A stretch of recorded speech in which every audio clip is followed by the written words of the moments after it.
Hello friends, welcome to Creative Medicine. In this lecture, we will learn about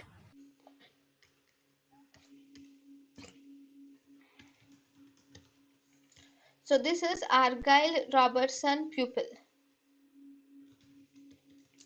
So first when you put the light on this eye,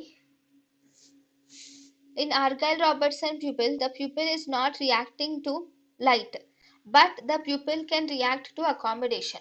So in Argyll Robertson pupil, the light reflex is lost, but accommodation reflex is present for Argyll Robertson pupil.